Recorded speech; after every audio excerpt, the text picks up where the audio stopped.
Бүгін арнада дәмді чебуреки дайындайтын боламыз. Егерде сіздің чебуректеріңіз ойдағыдай шықпай жүрсе, осы рецепт бойынша жасап көріңіз.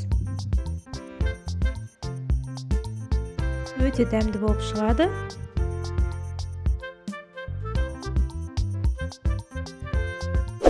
Және де каналға тіркеліп, лайк басып, комментарий жазуды ұмытпаңыздар.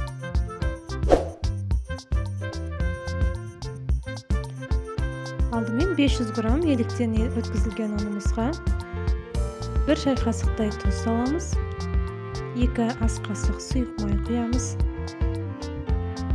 Және де қайнап тұрған ыстық су құямыз 200 мл мөлшерінде. Суымыз міндетті түрде қайнап тұрған болу керек. Осы мөлшерден асырып жібермеңіздер. Қамырымыз өте жұмсақ болып кетеді.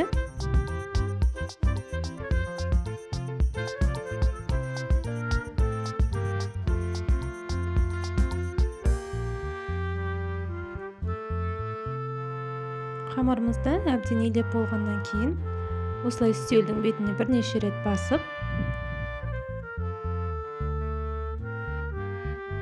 15-20 минутқа тындырып қоятын боламыз.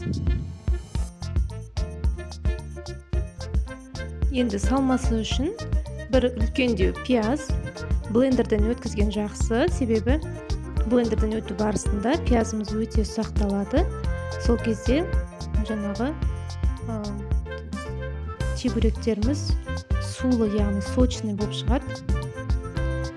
250 граммда тартылған ет, 1 шай қасық толтырып тұз саламыз, қара бұрыш саламыз.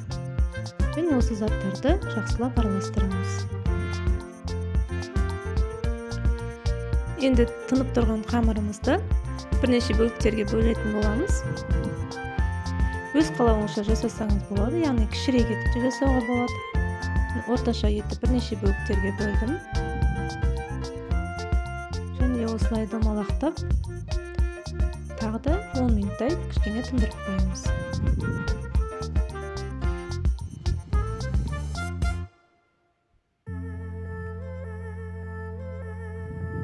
Барлық қамырды дайындап алғаннан кейін осылай бетін сүлгімен, орамалмен жауып қоямыз, себебі қамырымыз кеуіп кетуі мүмкін.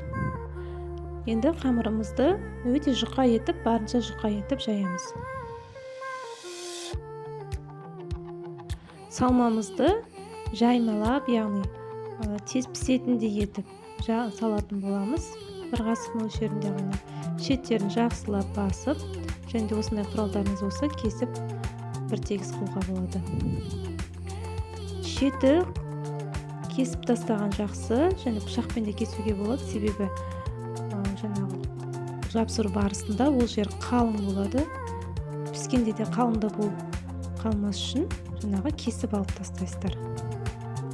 Кесілген бөліктердің барлығын біріктіріп, қайтадан осылай қамыр етіп жаюға болады.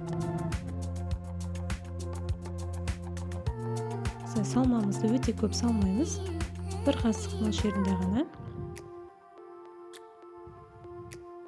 Осылай чебуректерімізді дайындап аламыз.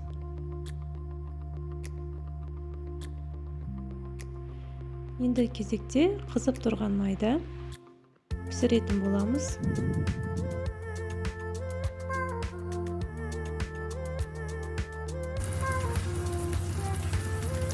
Майды да өте қатты көп құймаймыз.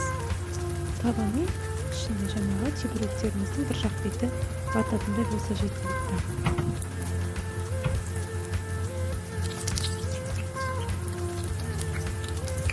Және де қатты емес, орташа отта пісіретін боламыз. Сонда ішіндегі салмасы да барлығы пісіп шығатын болады.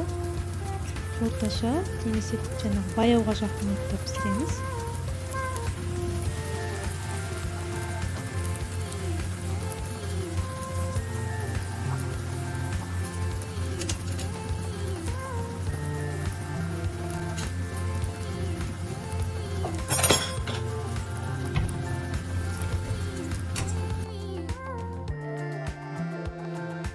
Біздің чебуректеріміз пісіп шықты, өте дәмді, сондай сочный болып шығады. Міндетті түрде дайындап көріңіздер. Және де арнадағы барлық рецепттерді қарай жүріңіздер. астарыңыз дәмді болсын.